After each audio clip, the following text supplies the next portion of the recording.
आपकी आवाज उनको आ रही है क्या? सर आ रही है। Sir, you are properly audible. Hello yes sir. Sir आपकी आवाज Sir, आ you are रही। properly audible. Just wait.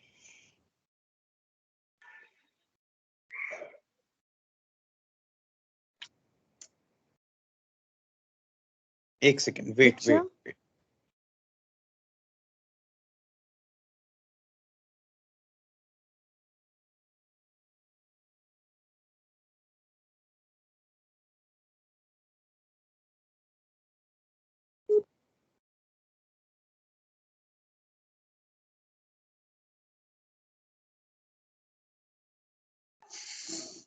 Hello आप बोलिए।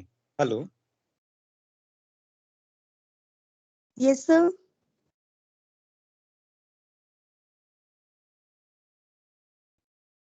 Hello hello.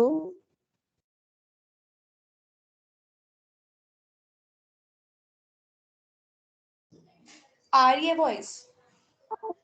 Okay okay okay. आप में से किसी एक से रिक्वेस्ट है जिनके पास सिस्टम है आज वो पीपीटी शेयर करें।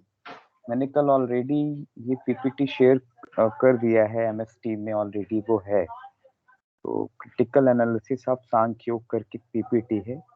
कौन है लैपटॉप में जो है वो आ जाएं। हम लोग कोशिश करेंगे केवल और केवल ये मैनेज कर रहे हैं, हालांकि लैपटॉप से चीजें चल रही हैं। अभी भी मैं चालू कर रहा हूँ, चालू करने की कोशिश कर रहा हूँ। हो जाता है तो हम लोग शेयर करते हैं, ठीक है।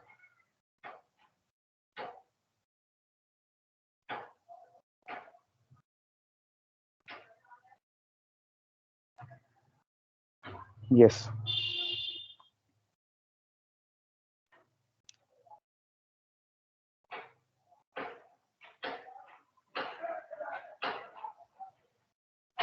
किसी के पास है लैपटॉप जो लैपटॉप से एक्सेस किए हुए हैं?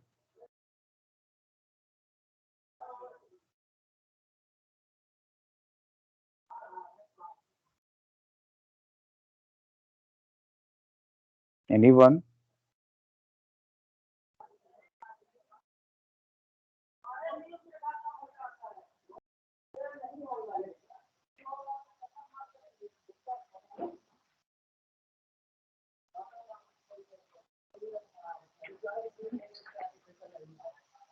कोई बात नहीं, चलिए हम लोग एडजस्ट करते हैं।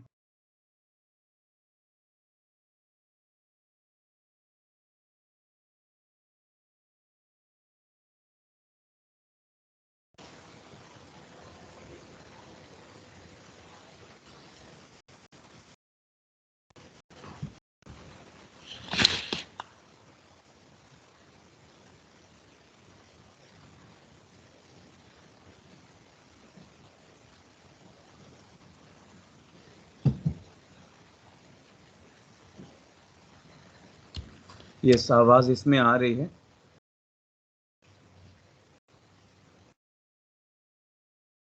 Yes sir. ओके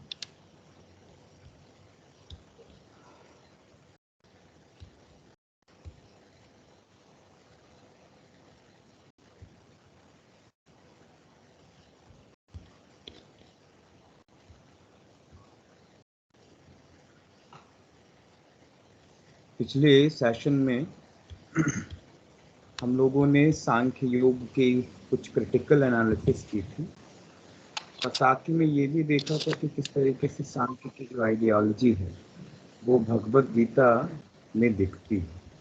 और हमने कल के सेशन में कुछ एलिमेंट भी देख लिए थे। आज कुछ बचे हुए हैं, उनको हम लोग कंप्लीट करने की कोशिश करेंगे, ठीक है। तो मैं पीपीटी से यहाँ से शेयर कर रहा हूँ।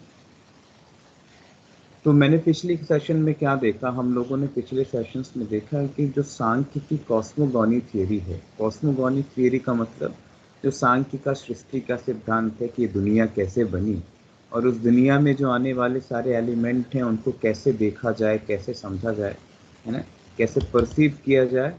तो उन सारी चीज़ों को हम लोगों ने पिछले सेशंस में बहुत अच्छे से देखा। तो जिसमें हमने the concept of purush, the concept of प्रकृति, है ना, एलिमेंट हैं, 5 महाभूत है, 5 तन्मात्राएं हैं, इंद्रियां हैं, ज्ञान इंद्रियां हैं, मन है, ठीक है, अहंकार है और महत है। तो हमने इनको देखने की कोशिश की थी। सांख्य की सबसे बड़ी फिलॉसफी जो है वो हम समझ लें कि सांख्य की फिलॉसफी जो है वो ईश्वर को नहीं मानती है, और सांख्य की फिलॉसफी ईश्वर को न मानने की वजह से वो अनीश्वरवाद ग्रंथ रहा है, अनीश्वरवाद, ठीक है। वो ईश्वर के कंसेप्ट को बहुत ज़्यादा प्रायोरिटी में नहीं रखता। लेकिन भगवत गीता जहाँ स्वयं अर्जुन को बात बता रहे हैं परमात्मा की, तो भगवान कृष्ण का कंसेप्ट कुछ अलग है, लेकिन भगवान कृष्ण का कंसेप्ट जो है वो सांख्य के कंसेप्ट को भी साथ में लेके चलता है। तो सांख्य के कौन से कंसेप्ट को साथ में लेके चलता है? तो सांख्य का जो कंसेप्ट है, the concept of purush, the concept of prakriti, the concept of buddhi, the concept of ahankar, the concept of, है ना, mind, the concept of gyanendriya, the concept of karmendriya, है ना, इन कंसेप्ट को तो वो तो लेके चलते ही हैं और बहुत बखूबी चलते हैं। पिछले क्लास में हमने ये भी देखा था कि भगवान कृष्ण ने यहाँ पर जो बातें समझाई है वो क्या है, वो किस तरीके से समझाने की कोशिश की है। तो सबसे पहले वो समझाते हैं कि जो इटर्नल रियलिटीज़ हैं, इटर्नल रियलिटीज़, वो इटर्नल रियलिटीज़ ही सारी चीज़ों की जड़ है, ठीक है। मतलब वो कहते हैं कि 2 इंडिविजुअल रियलिटीज़ है, एक तो सोल है और एक प्रकृति है। और Sankhya into an internal reality, eternal reality की बात करता है, और भगवान कृष्ण इसके अलावा एक और ऐड करते हैं। तो सांख्य के जो तत्व हैं वो कितने हैं? 25 एलिमेंट। भगवान कृष्ण में जो तत्व है वो 26 हैं, और 26 नंबर का जो एलिमेंट है वो कौन है? ईश्वर, है ना, जिसको भगवान कहते हैं, वो प्रमुख तत्व है, वही है मेन, ठीक है। तो उस ईश्वर की वजह से सारी चीजें हो रही हैं, ठीक है। तो कंसेप्ट ऑफ ब्रह्म कहते हैं वहां पर, है ना, भगवत गीता में कंसेप्ट ऑफ ब्रह्मन है, कंसेप्ट ऑफ ईश्वर है, ठीक है। और हमने पिछले क्लास में ये भी देखा था कि कौन कौन से वर्सेस हैं जो ब्रह्मन की या ईश्वर की बात करते हैं। तो सेकंड चैप्टर का जब 72 नंबर का श्लोक आप उठा के देखेंगे तो आपको ये कंसेप्ट बड़े आसानी से देखने को मिल जाएगा, ठीक है। और क्या है? तो इस कंसेप्ट में ये भी समझाने की कोशिश करते हैं कि ये जो ब्रह्म ही है ये कैसा है, तो ये पूरी तरीके से रूलिंग है, कंट्रोलिंग है, मैनिफेस्टिंग है, एब्सोल्युटली रियली, ठीक है। सो गॉड इज अ ईश्वर तत्व, he is known as the ruling, controlling, manifesting and the absolute reality. यही वो ईश्वर है जो सब कुछ नियंत्रित करता है, सब कुछ मैनिफेस्ट कर रहा है, और he is not bounded by nature. प्रकृति ने इसको बांधा नहीं है, ना कभी बांध सकते, ठीक है, लेकिन ये प्रकृति से अलग भी नहीं है, ठीक है। तो इस तरीके से हमने देखा था कल के कंसेप्ट को। फिर दूसरा कंसेप्ट हम लोगों ने देखा था द कंसेप्ट ऑफ सोल। तो कंसेप्ट ऑफ सोल में क्या देखा था? कंसेप्ट ऑफ सोल में देखा था कि जो भगवत गीता है उसमें आत्मा जो है वो जीवात्मा के रूप में है, उसमें उसको क्षेत्रज्ञ कहा गया है कि जो इस क्षेत्र में मीन्स जो इस बॉडी में रह रहा है वो क्या है? आत्मा है। ये कुछ ऐसे कंसेप्ट हैं जिनके बारे में हम अनुभव कर सकते हैं, बातें नहीं कर सकते। और भगवान कृष्ण भगवत गीता में कहते हैं कि आत्मा और परमात्मा की जो बातें हैं ये सुनने से नहीं समझ में आती हैं, है ना, ये तो केवल और केवल इटर्नल रियलिटीज़ हैं जो महसूस करने से समझ में आती हैं। तो यहाँ वो आत्मन की बात करते हैं, और हमने आत्मन के बारे में आपको बताया था कि अगला कंसेप्ट ही हमारा जो है, अगला स्लाइड रहेगा, नेक्स्ट लेक्चर वो आत्मा का ही रहेगा। Concept of soul and the characteristics of the soul. क्या लक्षण है, क्या विशेषताएं हैं भगवत गीता में जो वर्णन है आत्मा का, और किस अवधारणा को लेके भगवान कृष्ण ने आत्मा को समझाया है, ठीक है। लेकिन फिर भी वो समझाते हैं। तो जो 19th वर्स, 19, 18, ये जो दिख रहा 18, 19, ठीक है, 18 और 19। तो 18 वर्सेस में क्या कहते हैं कि आत्मा वो है those who are reside the body, है ना, रिसाइड्स इन द बॉडी, जो शरीर में रह रही है। हु इज इटर्नल, वो भी कैसी है? इटर्नल है, ठीक है। तो इटर्नल है, इंडेस्ट्रक्टिबल है, इमेजरेबल है, आप उसको है ना तोड़ मोड़ नहीं सकते हैं, आप उसको है ना कहीं से जोड़ नहीं सकते हैं, आप उसको मेजर नहीं कर सकते हैं। ये कोई वस्तु नहीं है, ये कोई पदार्थ नहीं, कोई मैटर नहीं है। ये कैसा है? तो it is the supreme absolute consciousness. ठीक है, सुप्रीम एब्सोल्यूट कॉन्शियसनेस है। हमने ये भी देखा। फिर पिछले सेशन में हमने ये भी देखा कि आत्मा के बाद जो है बुद्धि जो है, जिसको शरीरम कहते हैं, मतलब सॉरी बॉडी, जो बॉडी है उसको क्या कहते हैं? तो बॉडी को देह कहते हैं। देह मीन्स बॉडी, और इसको कहते हैं क्षेत्र, है ना, इसको प्रकृति भी कहते हैं। और भगवत गीता में भगवान कृष्ण ने इसको दोनों तरीके से समझाया। इसको क्षेत्र भी समझाया, इसको प्रकृति भी कहा, इसको देही भी कहा है। देही क्यों कहा है? क्योंकि इसमें सोल रहती है, सोल का घर है ये, है ना। तो सोल का घर देह है। अकॉर्डिंग टू सांख्य योग जो है, शरीर मतलब क्या होता है? तो शरीर का मतलब होता है जो बराबर है ना, जो बराबर क्षय होता रहे, वो शरीर है। और पुरुष का मतलब क्या है? तो पुरुषयते इति शरीरः, जो शरीर में रहता है वो पुरुष है। ठीक है, तो which is subject of modification, ये हमेशा बदलता रहता है। सो देह कैसा है? So body is unmanifest, is the beginning, but manifest is the middle. ठीक है, तो इट इज अ मैनिफेस्ट, और यही बॉडी है जो लिबरेशंस के लिए आपको तैयार करता है ना। ही अटेन्स लिबरेशन। इसी बॉडी के साथ हम शुरू करते हैं, है ना, अपनी जर्नी। तो हम कितने भी सक्सेस ना हो जाएं, हम कितने भी सफल क्यों ना हो जाएं, लेकिन हम अपने शरीर पर ध्यान नहीं देंगे, हम अपने मन, अपनी है ना बुद्धि को व्यवस्थित नहीं रखेंगे, तो जो कंसेप्ट है लिबरेशन का वो नहीं मिल सकता। साल्वेशन की तरफ नहीं जा सकते, सेल्फ एक्चुअलाइजेशन की नहीं जा सकते। तो शरीर माध्यम खलु धर्म साधनम, तो शरीर ही एक ऐसा माध्यम है जिसके माध्यम से आप धर्म की तरफ जा सकते हैं, जिसके माध्यम से आप मोक्ष की तरफ जा सकते हैं। बिना शरीर के आप इनलाइट भी नहीं हो सकते, बिना शरीर के आपको मुक्ति और मोक्ष मिल भी नहीं सकता। तो आप देखें कि बहुत सारी ऐसी योनियां हैं, बहुत सारे ऐसे ग्रुप्स हैं, बहुत सारे ऐसे कंसेप्ट है जिनको शरीर नहीं है, उनके पास शरीर नहीं है। जैसे हम लोगों ने सांख्य के कंसेप्ट में देखा था ना। Excuse me sir. Hello, hello हाँ, सर, आपकी पीपीटी विजिबल नहीं है। नहीं है, किसी को भी नहीं दिखाई दे रही विजिबल है, विजिबल है। विजुअल है सर।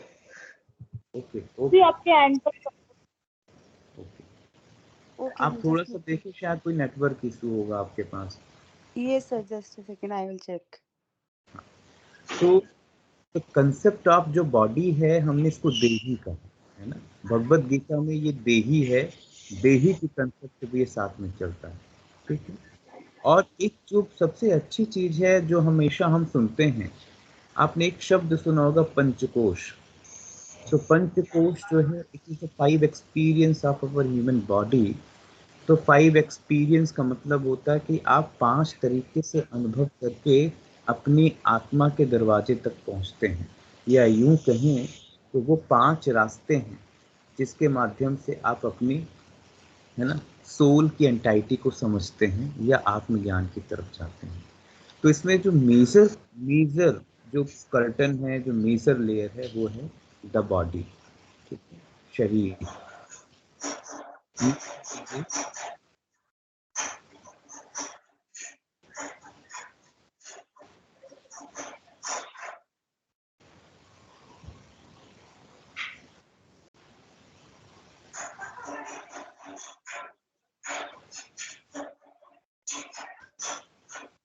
म्यूट कर लें, कौन है प्लीज म्यूट कर लें।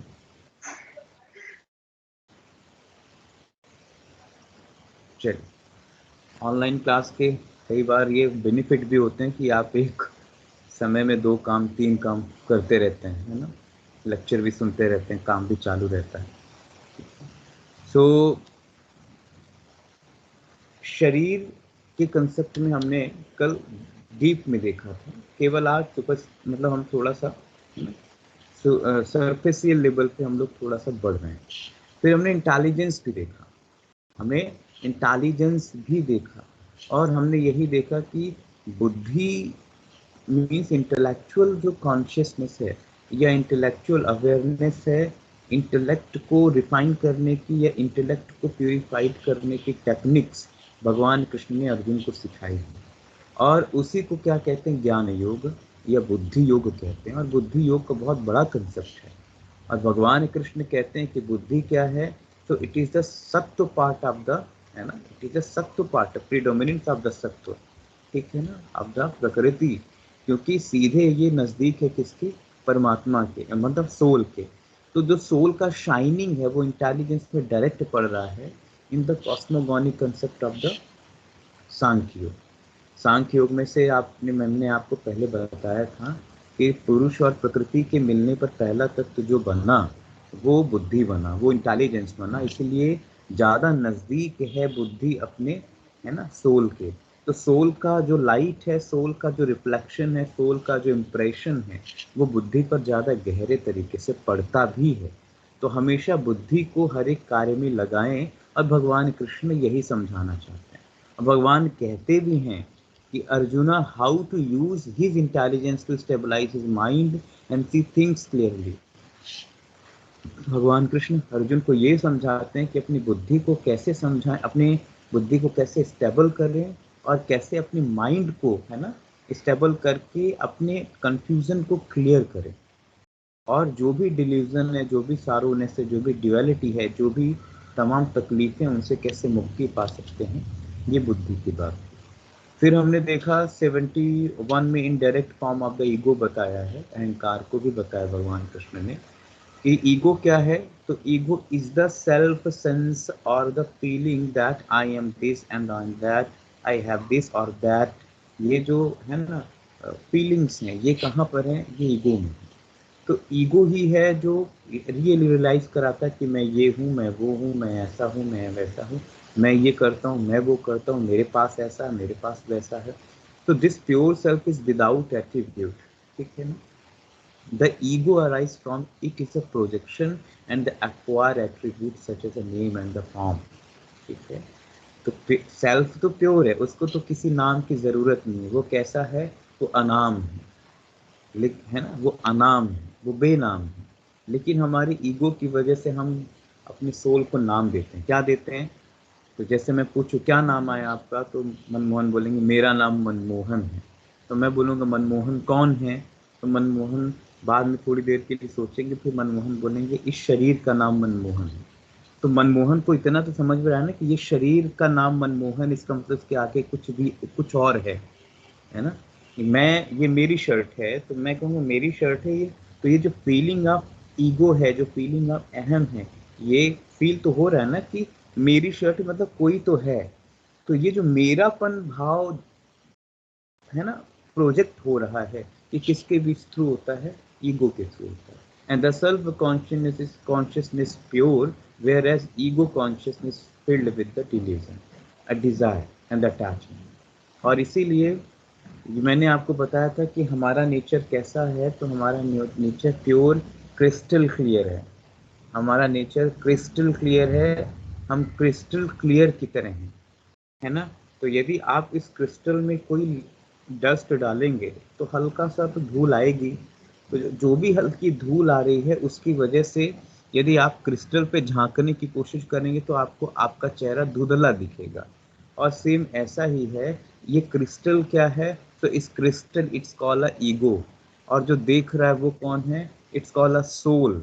और इसीलिए सोल को अपना चेहरा कैसा दिखता है, धुंधला दिखता है, केवल और केवल किसकी वजह से, ईगो की वजह से।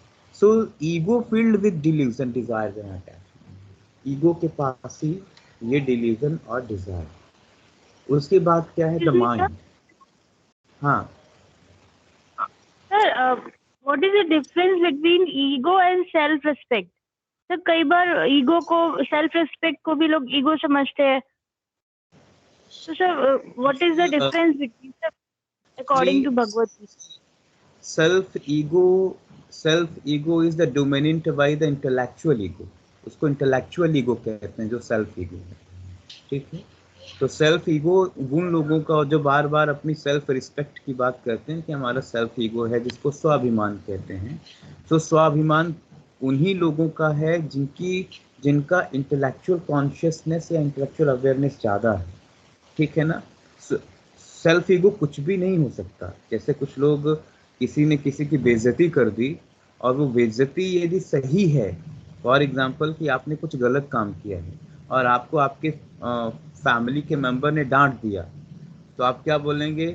नहीं, तेरा भी सेल्फ ईगो है, कल से तू ये काम नहीं करेगी। तो ध्यान रखिएगा, यदि एनालिसिस करिए, अब यदि वो काम आपने किया है और वो गलत रियली में है, और यदि किसी ने आपकी बेइज्जती की है, तो वहां पर प्रॉब्लम किसको हुई? आपके ईगो को हुई। सेल्फ ईगो वो ईगो होता है जो सेल्फ की वॉइस सुन के एक्ट करता है, इसीलिए इसका नाम सेल्फ है। सेल्फ मीन सोल, ठीक है। जो सेल्फ की वॉइस, जो सेल्फ साउंड, जो सेल्फ की आवाज सुन के एक्ट करता है, वो है आपका सेल्फ ईगो। सो डिफरेंस क्या है? ईगो में डिफरेंस है डिल्यूजन का। ईगो में डिफरेंस, ईगो में क्या है? अटैचमेंट है। ईगो में क्या है? डिजायर है। ईगो में क्या है? अप्रिशिएशन है। ईगो आपसे क्या कहेगा? हमारी प्रशंसा करो, हमारी तारीफ करो, यश, सम्मान, पद, पैसा, रुपया, सक्सेस, ये सब किसका पार्ट है? ये ईगो का है। यदि कहीं आप अनसक्सेस हो गए, फेल्योर हो गए, कोई ने आपकी बुराई कर दी, ये भी कहाँ मिल रहा है? ईगो को। सो ईगो जो है, it is the cause of suffering. Ego is the cause of suffering. हम तकलीफ में हैं क्योंकि हमारा ईगो बड़ा प्रबल है।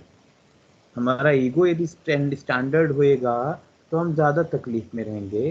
तो ईगो जो है, आपके अंदर एक मैंपन का भाव है, और ये मैंपन यदि बहुत गहरे तरीके से हो जाता है, ये मैंपन बहुत डेंस के साथ हो जाता है, तो ये गड़बड़ ले जाएगा। ये ईगो है।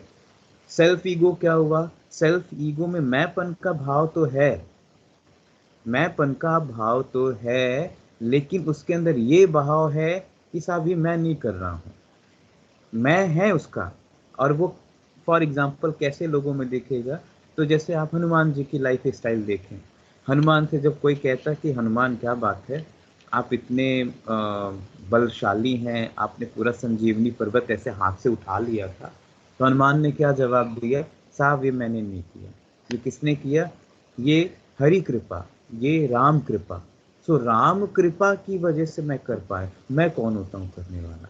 सो इट्स कॉल अ, ये जो चीजें आई ना, it is a self ego, ये सेल्फ से रिलेट हो रहा है, ठीक है। तो अब यदि हनुमान को कोई उनके राम के बारे में कहे, तो यहाँ राम भी जो है वो it is a supreme entity.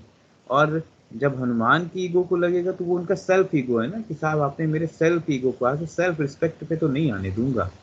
जैसे बात आ गई थी कहाँ पर? बात आ गई थी लंका में, जब राम ने भेजा था हनुमान को कि जाके सीता जी का पता करके आओ, और वो सीता जी का पता करने जाते हैं, और यहाँ रावण की जो सेना है वो हनुमान को बंदी बना लेती है और दरबार में प्रस्तुत करती है।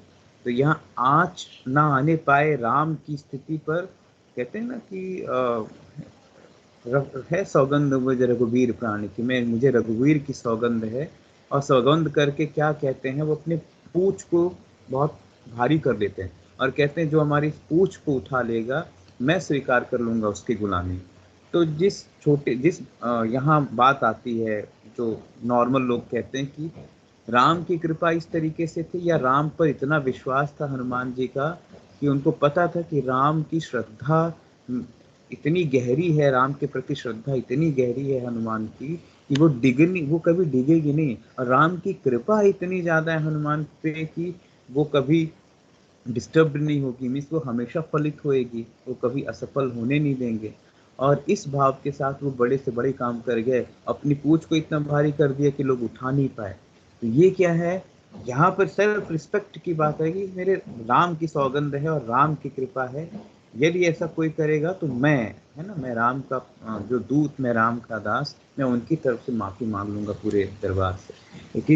ये कंसेप्ट कहाँ से आ रहा है? ये वहीं से आएगा जिन्होंने सेल्फ की आवाज सुनी, अंदर की आवाज सुनी। तो ये कॉन्फिडेंस जो है, it is a self ego, ठीक है। ये कॉन्फिडेंस जो है, ये सेल्फ ईगो है, ठीक।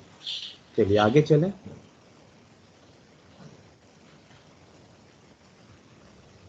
यस। ठीक है। तो आगे के कंसेप्ट में क्या है? तो आगे के कंसेप्ट में अब माइंड है ना, मन भी सांख्य में है, हमने पढ़ा था।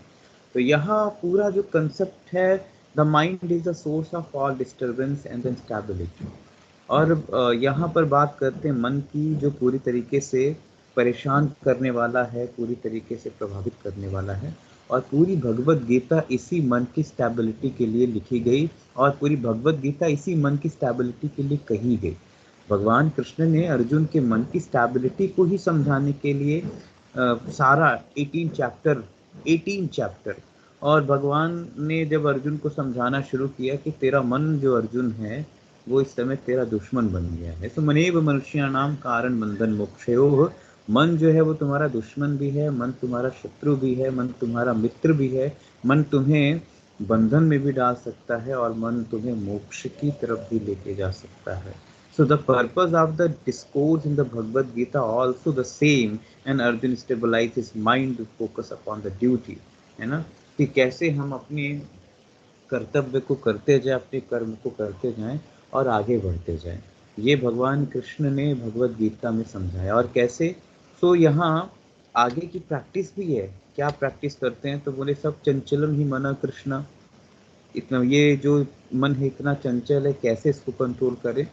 तो भगवान कहते हैं केवल 2 रास्ते हैं इसको कंट्रोल करने के लिए, अभ्यासेन तु कौन्तेय वैराग्येन च निगृह्यते।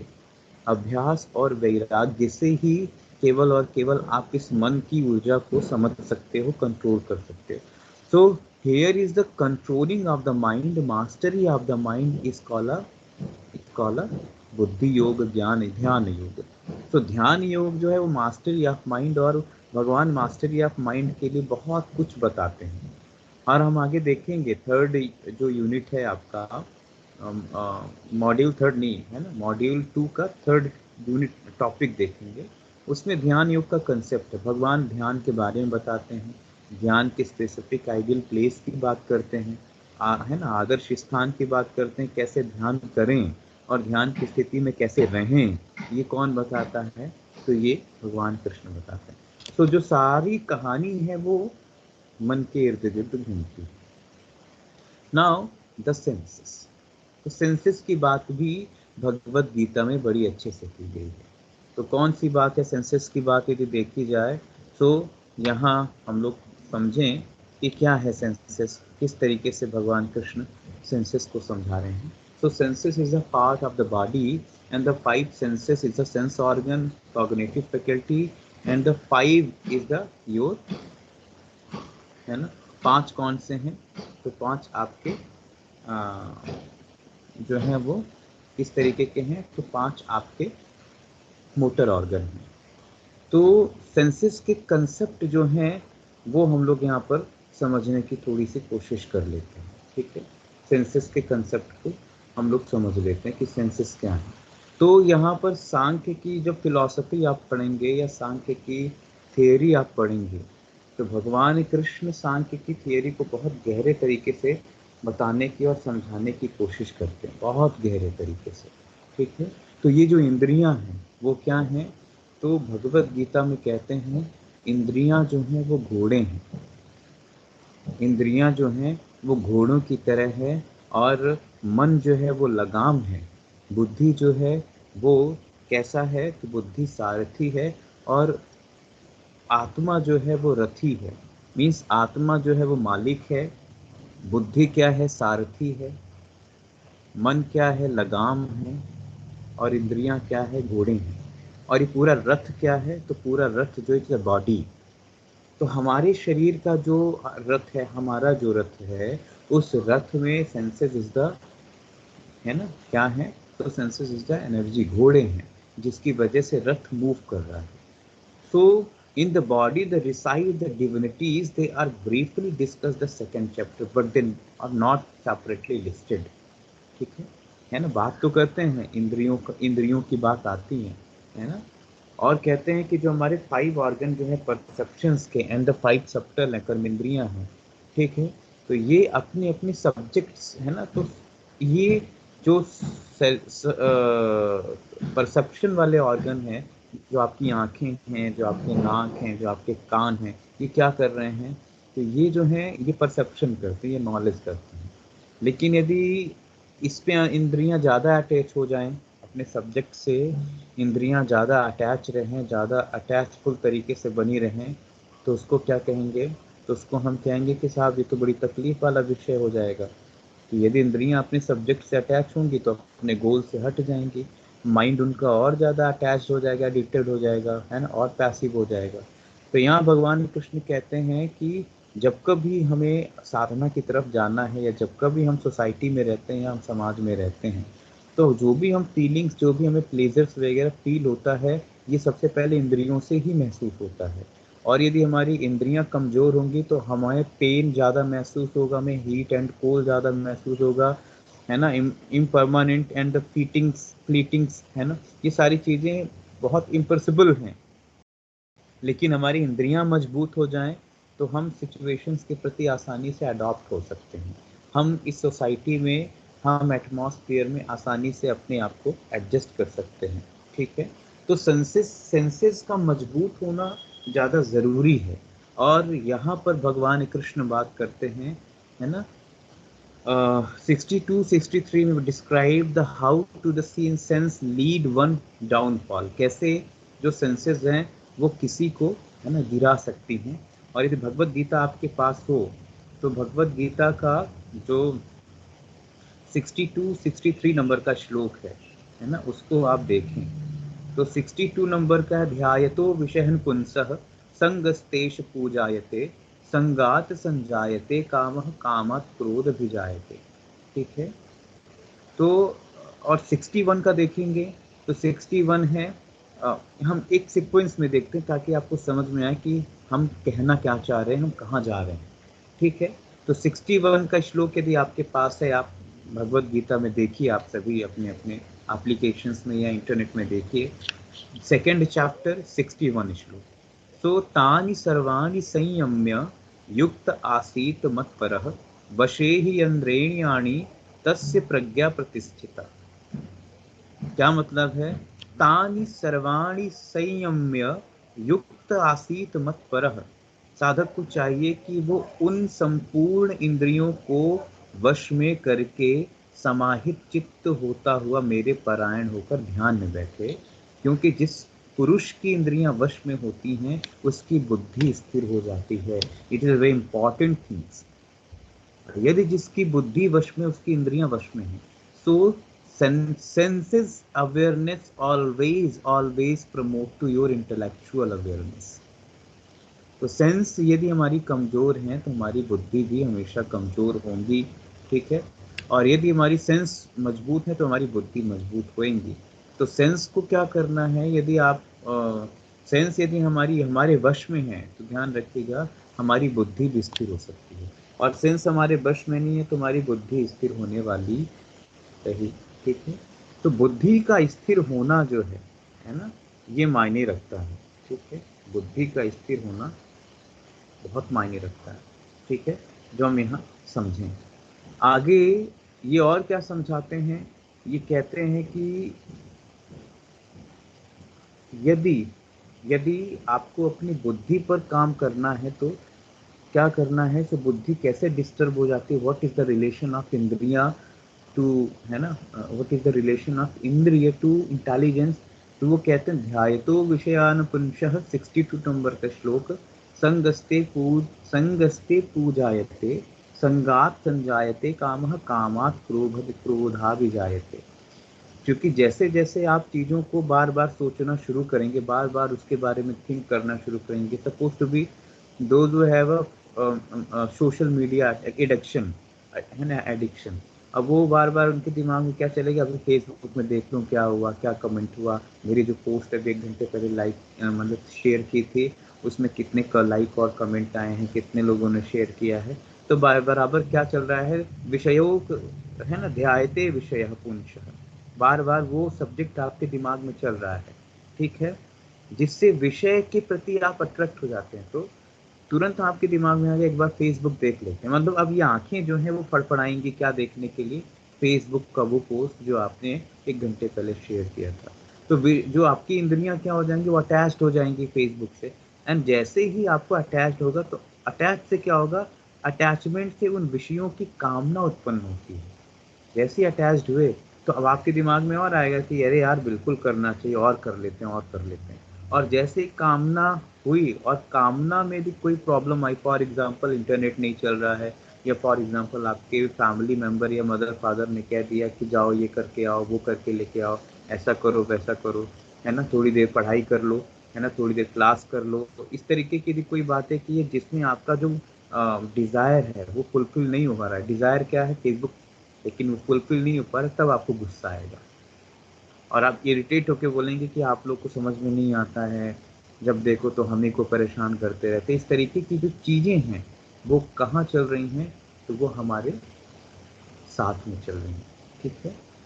सो द सेंस आर, आगे क्या है कि जैसे क्रोध आएगा तो फिर क्या होगा, तो क्रोधात भवति सम्मोहा, सम्मोहात स्मृति विभ्रमः, स्मृति भ्रंशाद बुद्धिनाशो बुद्धिनाश प्रणश्यति। तो वो कहते हैं जैसे ही आपके अंदर एंगर भाव आए, जैसे आपके अंदर एंगर फीलिंग आई, तो वो एंगर फीलिंग आपके अंदर क्या लेके आएगी, डलनेस, इसको कहते हैं सम्मोह, डलनेस, मूढ़पन। अब आपको कुछ दिखेगा नहीं, सब केवल उसके आगे, और वो मूल भाव से आपकी जो स्मृति है, आपकी मेमोरी है, वो क्या हो जाएगी, डलाइट, है ना, डेल्यूजन हो जाएगा, इसमें भ्रम आ जाएगा, और स्मृति भ्रम हो जाने से बुद्धिनाश हो जाता है, और बुद्धिनाश होने से जो पुरुष है अपनी स्थिति से गिर जाता है। तो यदि हमें अपना पतन करना है, यदि हमें तकलीफ में अपने आप को रखना है, तो हम जरूर अपने सेंसेस को इधर उधर डुबा के रखें, है ना। तो यदि अपने सेंसेस को आपने राइट सेंस दिया, it's very thing, but sense को यदि नॉन सेंस बना दिया तो गड़बड़ है, ठीक है। तो sense always always always should in the progressive manner, है ना, in the right sense, in the right practice, in the right knowledge, in the right object and the right subject. तो ये सेंसेस, जो 5 सेंसेस की बात आई, ठीक है, मैंने यहाँ नीचे इनके वर्सेस भी लिखे हुए हैं, भले मैंने अभी हिंदी में बता दिया है, ठीक है, लेकिन ये सेंसेस की रियल फंक्शन है, ठीक है, ये सेंसेस का काम है। तो यहाँ बुद्धि के लिए भगवान कृष्ण प्रत्याहार की बात करते हैं, है ना। तो वो प्रत्याहार की बात होती है, वो हम लोग आगे देखेंगे भी कि इसके कंसेप्ट हैं प्रत्याहार के लिए, कैसे प्रत्याहार, कैसे कंट्रोल ऑफ द सेंसेस की बात भगवान कृष्ण कर रहे हैं, ठीक है। फिर अगला क्या है, तो अगले कंसेप्ट में यदि थोड़ा सा हम लोग के जाएं तो द एलिमेंट, कौन कौन से एलिमेंट हैं। तो according the original Sankhya, the element of 5, namely the earth, fire, water, air and space, they provide the materiality, है ना, materiality to the objects to the world of the world, है ना। So the human body is made of them, हमारा शरीर इन्हीं 5 महाभूतों से बना है, and they are part of 23 तत्व of the prakriti which are identified by the school, and indeed the human body is said to be combination of the 5 sheaths or the bodies, namely the food body, air body, mental body. Air body means प्राणमय कोश, ठीक है, mental body, intellectual body and the bliss body. It is the 5 type of kosh and described in the Taittiriya Upanishad, and the concept of element is that. So जो main body है, food body, जिसको अन्नमय कोश कहते हैं, तो अन्नमय कोश जो है वो मेन है, जहाँ से चीज़ें आगे चल रही हैं, जहाँ से हम रियलाइजेशन की तरफ चल रहे हैं। So in the second chapter of the Bhagavad Gita, the element are mentioned only once, is the verse 24 in reference to the destructibility of the self, which is imperturbable by earth object, accessible by fire, and soluble by water, and cannot be dried by air, ठीक है। तो कहते हैं कि जो हमारा है ना, ये जो तत्व है, तत्व 5 तत्व जो है वो आपकी आत्मा को प्रभावित करने वाला नहीं है, ठीक है ना, आपकी आत्मा को प्रभावित करने वाला नहीं है। जो भी सुख दुख हैं वो आपको शरीर में फील होंगे, आपको सड़न गलन, आपको तकलीफ, पीड़ा, खुशी, परेशानी, तमाम जो भी हंसी खुशी, सब कुछ जो है वो बॉडी के एलिमेंट में समझ में आएगा, लेकिन सेल्फ जो है वो इससे प्रभावित होने वाला नहीं है। फिर आगे जो कंसेप्ट है वो किसकी बात करते हैं, द गुणास, द थ्री गुण। तो इन सांख्य योग द गुण are the three, sattva rajas and the tamas, and they are not tattva, ये तत्व नहीं है, but they aspect of the prakriti which are responsible for desire, ठीक है, and the desire ridden actions. तो it is a quality of the prakriti, है ना, it is the quality of the tattva. तो कौन कौन सी क्वालिटीज हैं, so three quality, basic three quality, rajas qualities, tamas qualities and sattva quality. और वही क्वालिटी क्या करती है, तो यही क्वालिटी आपको आपके डिजायर्स रिडन एक्शंस की तरफ लेके चलती है। So the second chapter does not speak much about the triple gunas but make a passing reference to the a few verse कौन सा है 45। तो यदि 45 वर्स निकाल के आप देखें, है ना, 45 नंबर का श्लोक यदि आप देखिए तो उसमें आपको समझ में आएगा जहाँ भगवान बात करते हैं तो क्या करते हैं। आप सभी देखिए 45 नंबर का वर्स, वहाँ क्या लिखा हुआ है, त्रैगुण्य विषया वेदा निस्त्रैगुण्यो भावार्जुन निर्द्वंदो नित्य सत्वस्थो निर्योग क्षेम आत्मवान। मीन्स त्रैगुण्य विषया वेदा कैसा है, हे अर्जुन, वेद उपयुक्त प्रकार से तीन गुणों के कार्य रूप समस्त भोगों एवं उनके साधनों का प्रतिपादन करने वाला है। इसलिए तू उन भोगों और उनके साधनों में आसक्तिहीन, हर्ष और शोक आदि द्वंद्वों से रहित होकर नित्य वस्तु परमात्मा में स्थित योग क्षेम को न चाहने वाला और स्वाधीन अंतःकरण वाला हो, ठीक है। तो यहाँ पर क्या है, जो तीन गुण हैं, it is a basic quality, है ना, या state of the our element. तो यहाँ भगवान त्रिगुण की बात करते हैं, लेकिन त्रिगुण का कंसेप्ट जब आप 13 और 14 चैप्टर में आएंगे तो वहाँ पर मिलेगा। त्रिगुण का तो बहुत बढ़िया कंसेप्ट ही है, भगवान बताते हैं कि त्रिगुण पर्सनालिटी किस तरीके से है। तो त्रिगुण के कंसेप्ट को यदि समझना है तो आपको उन चैप्टर से जुड़ना पड़ेगा, ठीक है। तो एक बार देखिएगा उसमें क्या है जॉब, हम लोग थोड़ा सा, क्योंकि त्रिगुण के बारे में ऑलरेडी हम लोग डिटेल्ड सांख्य में देखा हुआ है, काफ़ी डिटेल्ड देखा, काफ़ी डिटेल्ड, और ऑलरेडी उसकी पीपीटी भी अपलोडेड है, आप उसको देख लीजिएगा, है ना।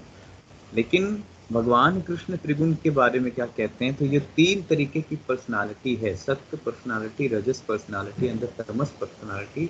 दे आर नॉट तत्वास, है, but they are aspect of the prakriti which are responsible for desire.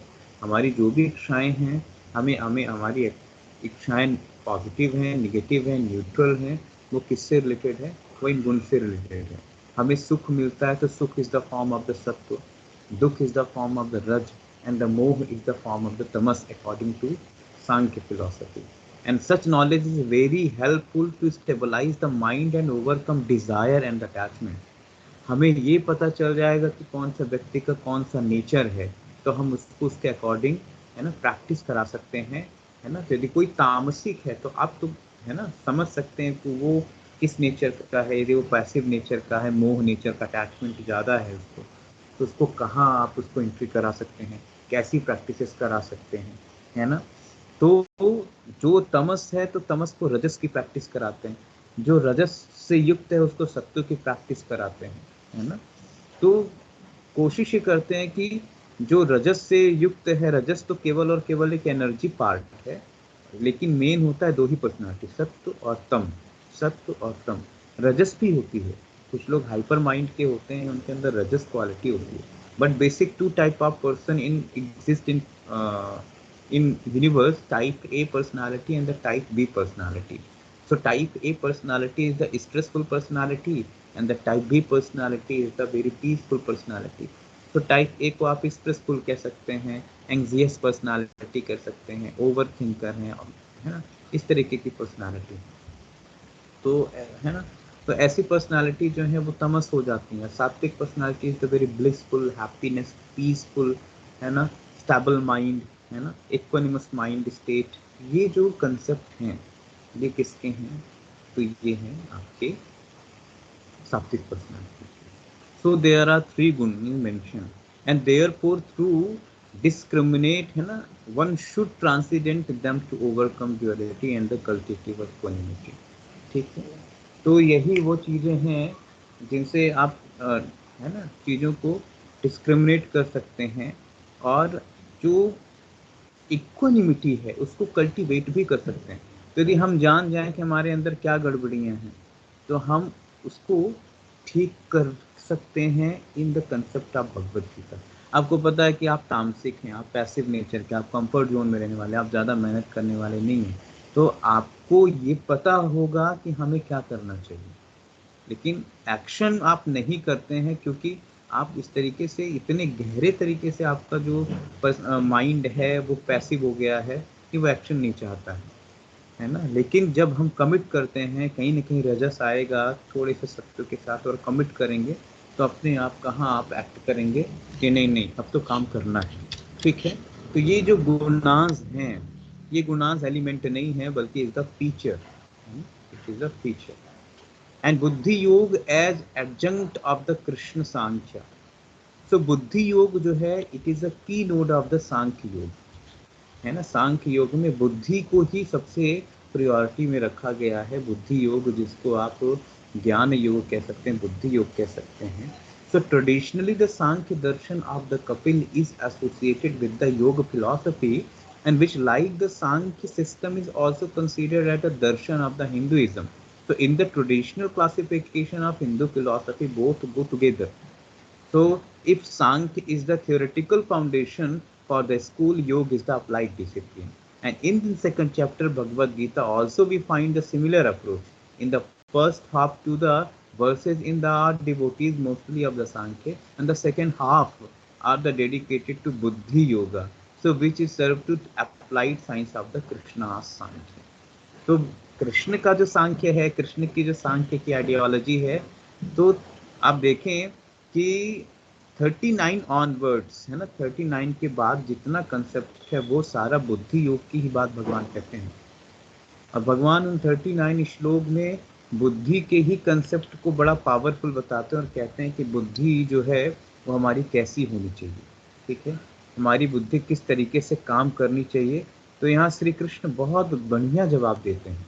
ठीक है, तो 39 के बाद के श्लोक पढ़िए तो समझ में आएंगे। इसमें कुछ श्लोक मैंने आपको बताए है ना, तो जैसे एक श्लोक हमने बताया कि ध्यान है ना, ध्यानवंतो है ना विषयो पुंसः, जो हमारे विषय हैं, हमारी जो इंद्रियां हैं वो कहीं ना कहीं आपकी तकलीफ का कारण है ना।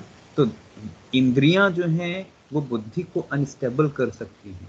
तो यदि हमारी इंद्रियां स्ट्रांग हों तो हमारी बुद्धि भी परफेक्ट हो सकती है। ये 39 के बाद के जो भी श्लोक आप पढ़िए, भगवद गीता जरूर पढ़िए, क्योंकि मैं जो मैंने वर्सेस आपके लिए यहाँ पे मेंशन किया है, हालांकि मैंने खुद आपको पढ़ाया है, लेकिन एक बार आप अपने से भी देखें कि वो एग्जैक्ट श्लोक के मतलब, उनके भाव और उनके अर्थ क्या कह रहे हैं। आपको बड़ा मजा आएगा इन चीजों को समझने में और करने में। ठीक है, तो the purpose of buddhi yoga is the attain absorption in the Brahman, है ना, बाय कल्टिवेटिंग स्टेबल इंटेलिजेंस, स्थिर प्रज्ञा, है ना। तो स्थित प्रज्ञ शब्द आपने सुना, तो स्थित प्रज्ञ जो है ये कंसेप्ट भगवान कृष्ण है ना समझाने की कोशिश करते हैं थोड़ा सा कि स्थित प्रज्ञ क्या है। तो बताते हैं प्रजहात यदा कामान सर्व पार्थ मनोगतय, है ना, जिन्होंने अपनी सर्व कामनाओं को नष्ट कर दिया है, ठीक है, जला दिया है, ऐसे व्यक्ति कैसे हैं, तो स्थित प्रज्ञ हैं। और बहुत बढ़िया कंसेप्ट स्थित प्रज्ञ का देते हैं, जो बुद्धि योग है वही दूसरी भाषा में स्थित प्रज्ञ है। और यदि जो व्यक्ति बुद्धि से स्टेबल हुआ वो अपने स्वरूप को बड़े अच्छे से समझ सकता है, अपने स्वरूप को अच्छे से जान सकता है। तो स्वरूप को जानने की जो प्रक्रिया है वो स्थित प्रज्ञ और समत्व बुद्धि से शुरू हो रही है। So it is the cultivating stable intelligence. तो cultivating of the stable intelligence is the samatva buddhi. बुद्धि बैलेंस्ड है, whereby the person remain untouched by the duality of the life, such as the cold and the heat, pleasure and the pain. तो जब आपको समझ में आएगा कि ये जो प्लेजर है, पेन है, इट इज द ऑल्सो है ना, it is the part of the mind and ego, और कहाँ कितना है, जैसे आप इक्वानिमस हो जाएंगे तो आपको ये भी समझ में आएगा कि ये पेन और प्लेजर परमानेंट तो है नहीं, क्योंकि बॉडी ही परमानेंट नहीं है। तो जब बॉडी परमानेंट नहीं है तो पेन प्लेजर परमानेंट कैसे रहने वाले। तो सुख और दुख के जो चक्र हैं, जो व्हील है, स्पिन मूवमेंट में घूमता है, ठीक है। तो इस तरीके से बुद्धि हर जगह, आप अपने दुख में बुद्धि को लगाइए और आप अपने सुख में बुद्धि को लगाइए, आप पाएंगे कि यस समथिंग इज हैपन, कुछ तो है, ठीक है, और आप रियलाइज कर पाएंगे। So when a person remains satisfied by himself and himself only, then he is said to be person of stable intelligence. कितना अच्छी बात की है इन्होंने, ठीक है, कि हम केवल और केवल कैसे हों। तो when a person remains satisfied by himself, जब आप अपने आप से सेटिस्फाइड होना शुरू हो जाते हैं तो आप मान के चलिएगा कि आपकी इंटेलिजेंस स्टेबल है। And in the verse 50, Krishna suggests that with the help of stable intelligence, one should engage desire-less action and define yoga as the skill, kaushalam, yoga karmashu kausalam। और जब आप स्टेबल इंटेलिजेंस से कोई काम करते हैं, जब आप स्टेबल बुद्धि से कोई काम करते हैं, तो उसमें आपको कुशलता, एक्शन स्किल है ना, उस एक्शन स्किल जरूर मिलती है, ठीक है। तो ये है excellence in action, means all the task with help of the stable intelligence, done by the help of the stable intelligence, one should engage desire-led actions and define yoga as the skill in action. So skill in actions means the desire-less in action. तभी आप उसको बड़े अच्छे से और बड़े प्रभावी तरीके से उसको बहुत अच्छे अंदाज में आप कर सकते हैं, ठीक है। Now the conclusion of this particular topic, synthesis analysis and a conceptual analysis of the Sankhya Yoga in the Bhagavad Gita. So thus we can see that the Sankhya Yoga of Bhagavad Gita has many parallel with the original Sankhya philosophy of Kapila. तो सांख्य की जो philosophy है और भगवद गीता की जो philosophy है वो लगभग कैसे हैं, तो वो लगभग पैरेलल हैं, ठीक है, लगभग पैरेलल चल रहे हैं और पैरेलल चीजें समझ में आती हैं, ठीक है। वो भी बात करते हैं, है ना, एलिमेंट्स की, कॉस्मोगोनी की, ये भी बात करते हैं। जो कपिल बात करते हैं वो कृष्ण की बात कर रहे हैं। And the subsequent chapter will also find the with regard of the practice of detachment, dispassion, shameless, concentration, cultivation of the sattva, self-purification, meditation, stabilizing of the mind in the self, and the self-absorption is based on the technique of the content of the second chapter. And the yoga philosophy of Krishna where close remembrance of similar ideas are in present Patanjali Yoga Sutra, ठीक है। तो भगवान कृष्ण की जो philosophy है वो सांख्य के practical aspect से रिलेटेड है। और प्रैक्टिकल क्या है सांख्य का, तो पातंजलि योग सूत्र है ना, सांख्य का जो प्रैक्टिकल है वो पातंजलि योग सूत्र है। तो although the second chapter of Bhagavad Gita is rather, है ना, erroneously titled as the yoga of the knowledge of the many scholars. So it is but a theistic version of the classical Sankhya Yoga, only is the essential doctrine, practice and the purpose. Truly it is not the yoga of the knowledge, है ना। So rather it is yoga of the mind and the body, and the battlefield where battlefield where war is continuously, है ना, waged between the stabilizing and the unstabilizing force of the nature and the God.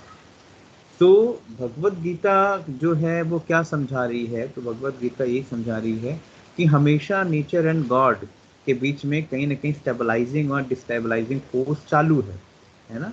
और हम भी कहीं ना कहीं एक धर्म युद्ध से गुजर रहे हैं, है ना, माइंड एंड बॉडी को लेके। बॉडी और माइंड से बराबर झगड़े हो रहे हैं, बॉडी माइंड इंटेलेक्ट भी आपस में झगड़े कर रहे हैं, और इस तरीके की लड़ाइयाँ बराबर चल रही हैं। तो जो योग की प्रैक्टिस है वो not only the on the part of the theoretical version, it is the practice of the, है ना, प्रैक्टिस ऑफ द योग, है ना, ऑफ द नॉलेज, ठीक है। तो जब आप ट्रूली प्रैक्टिस करते हैं योग के नॉलेज की, तब आप कहीं ना कहीं, है ना, गहरे रूप से आप जुड़ते हैं, है ना। तो ये रहा आपका कुल मिला के सांख्य सांख्य का कंसेप्ट भगवद गीता में क्या है ना। तो एनालिसिस ऑफ द सांख्य योग इन भगवत गीता। तो ये हम लोगों ने थोड़ा सा देखने की कोशिश की, ठीक है। तो क्रिटिकल स्टडी हम लोगों ने कर ली, ठीक है। तो इन्हीं बातों के साथ शांति पाठ करते हैं, ठीक है। मिलेंगे नेक्स्ट, शांति पाठ। ॐ विश्वानि देव सवितर्दुरतानि पराशुभ यद्भद्रं तन्न आशुभ। ॐ शान्तिः शान्तिः शान्तिः सर्वारिष्टु शान्तिर्भवतु। Thank you to all.